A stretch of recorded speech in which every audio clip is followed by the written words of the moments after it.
ले लीजिए ना रजिस्ट्रेशन नंबर, सबको ब्लैकलिस्ट कर देते हैं, ले लीजिए सबका है, चलिए रजिस्ट्रेशन नंबर ले लीजिए, चलिए। यूनिवर्सिटी में जाते हैं बात को रखने के लिए, तो यूनिवर्सिटी के कई अधिकारी ऐसे हैं जो इनको धमकी देकर भगा देते हैं कि यहाँ से चले जाओ, अगर नहीं जाओगे तो मैं ब्लैक लिस्टेड कर दूंगा। तो उनसे पूछना चाहूंगा, आप लोगों के द्वारा अगर ये कार्य हो रहा है तो आप लोग एक्शन क्यों नहीं ले रहे?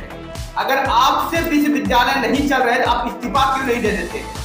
अगर आपसे विश्वविद्यालय का काम सुचारू रूप से नहीं हो रहा है, आपसे अगर एग्जाम कंडक्ट ठीक टाइम पे नहीं हो पा रहा है, तो आपको इस कुर्सी पे बैठने का कोई अधिकार नहीं है। मैं बिहार सरकार से ये पूछना चाहूंगा, क्या इन छात्रों को इतना भी अधिकार नहीं है कि अपनी हक की बातों को अपने यूनिवर्सिटी के समक्ष रख सके, अपने सरकार के समक्ष रख सके? अगर इनको अधिकार है तो मैं भारत के तमाम मीडिया कर्मी से पूछना चाहूंगा, क्या आप लोग इनको कवरेज क्यों नहीं देते? आप लोग इनकी बातों को क्यों नहीं सुनते? आप लोग इनकी बातों को क्यों अनदेखा करते हैं? आप लोग इनकी बातों को क्यों सरकार के समक्ष नहीं रखते? ये छात्र को न्याय मिलेगा तो कहां? अगर आप चाहते हैं ये छात्र जो है विश्वविद्यालय ना जाके हाई कोर्ट चला जाए, तो ये छात्र वहां भी जाने के लिए तैयार है। आप सारा मंच को बंद कर दीजिए और आपको एक बार ऑफिशियली आके आप बोल दीजिए कि मेरे से कोई कार्य नहीं होगा, मेरे से कोई उम्मीद मत रखो। अगर आपको न्याय चाहिए तो आप जाइए सुप्रीम कोर्ट या फिर हाई कोर्ट जाइए। जैसा कि आप सबों को पता होगा, बिहार में इस बार जो गर्मी है वो रिकॉर्ड तोड़ गर्मी है। वहीं अगर आपका कोई जरूरी भी काम होता है तो वो काम को आप या तो सुबह कर लेते हैं या फिर शाम को करना पसंद करते हैं। धूप में निकलने से बचते हैं आप लोग। वहीं अगर मैं बात करूं किसी अधिकारी को, तो वो अधिकारी एसी के बिना एक पल भी नहीं रह सकते हैं इस गर्मी में। बिहार में गर्मी लगभग जो है 40 से 45 डिग्री टेम्परेचर तक पहुंच चुकी है। लेकिन इतने गर्मी के बावजूद, इतने ज्यादा टेम्परेचर बढ़ने के बावजूद बिहार के लगभग तमाम इंजीनियरिंग कॉलेज के छात्र लगातार अपनी हक की बात करने के लिए पटना का दौरा करते आ रहे हैं। बर्बाद इंजीनियरिंग यूनिवर्सिटी में जाकर लगातार प्रोटेस्ट कर रहे हैं। बर्बाद इंजीनियरिंग यूनिवर्सिटी में जाके लगातार अपनी मांग को रख रहे हैं। बर्बाद इंजीनियरिंग यूनिवर्सिटी में अपनी हक की बात कर रहे हैं, लेकिन यहां सुनने वाला भी कोई नहीं है। जरा आप सोचिए, ये वह छात्र प्रोटेस्ट कर रहे हैं जिनके माता पिता, परिवार के अन्य लोग तथा जो बालिग हो चुके हैं छात्र, वो भी आपको वोट देकर कुर्सियों में बैठा रहे हैं। मैं बिहार सरकार से ये पूछना चाहूंगा, क्या इन छात्रों को इतना भी अधिकार नहीं है कि अपनी हक की बातों को अपने यूनिवर्सिटी के समक्ष रख सके, अपने सरकार के समक्ष रख सके? अगर इनको अधिकार है तो मैं भारत के तमाम मीडिया कर्मी से पूछना चाहूंगा, क्या आप लोग इनको कवरेज क्यों नहीं देते? आप लोग इनकी बातों को क्यों नहीं सुनते हैं? आप लोग इनकी बातों को क्यों अनदेखा करते हैं? आप लोग इनकी बातों को क्यों सरकार के समक्ष नहीं रखते हैं? अगर इन छात्रों को अपनी हक की बात रखने का अधिकार है तो मैं आपसे पूछना चाहूंगा कि जब ये छात्र बिहार इंजीनियरिंग यूनिवर्सिटी जाते हैं तो इनको अपनी बात रखने का मौका क्यों नहीं दिया जाता है?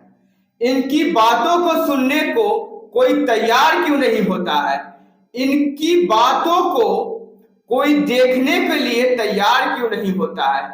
इनकी बातों को कोई समझने के लिए क्यों तैयार नहीं होता है? क्या कोई यूनिवर्सिटी में कुछ ऐसा मंच नहीं होना चाहिए जिनसे छात्रों का जो परेशानी है वो छात्रों को परेशानी को देखना चाहिए और वो परेशानी को समझना चाहिए और परेशानी का समाधान निकालना चाहिए?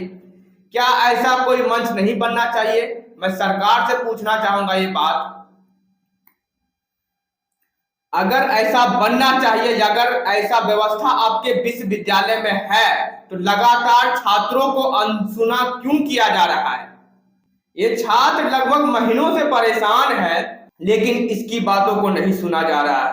अगर ये अपने यूनिवर्सिटी में जाते हैं बात को रखने के लिए तो यूनिवर्सिटी के कई अधिकारी ऐसे हैं जो इनको धमकी देकर भगा देते हैं कि यहां से चले जाओ, अगर नहीं जाओगे तो मैं ब्लैक लिस्टेड कर दूंगा। कैमरा लगा हुआ है, मैं सारा का वीडियो रिकॉर्ड कर रहा हूं, जिसका फोटोज आएगा मैं सबको ब्लैक लिस्टेड कर दूंगा।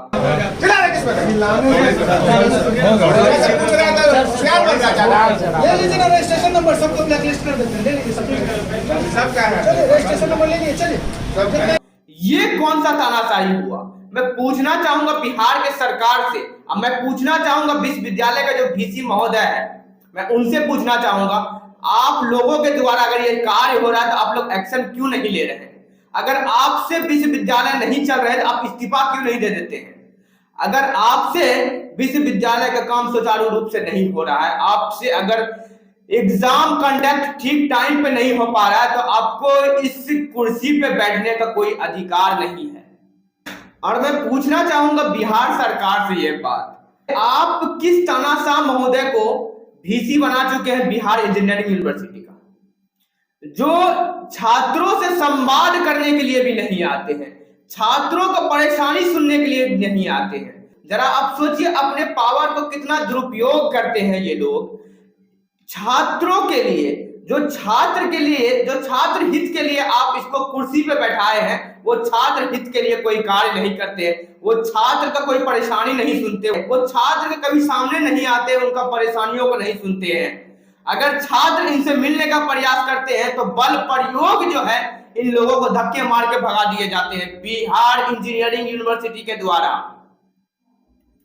मैं पूछना चाहूंगा बिहार इंजीनियरिंग यूनिवर्सिटी के जो छात्र के साथ जो लगातार बर्बरता आप लोग कर रहे हैं, ये छात्र जाए तो जाए कहां? ये छात्र को न्याय मिलेगा तो कहां?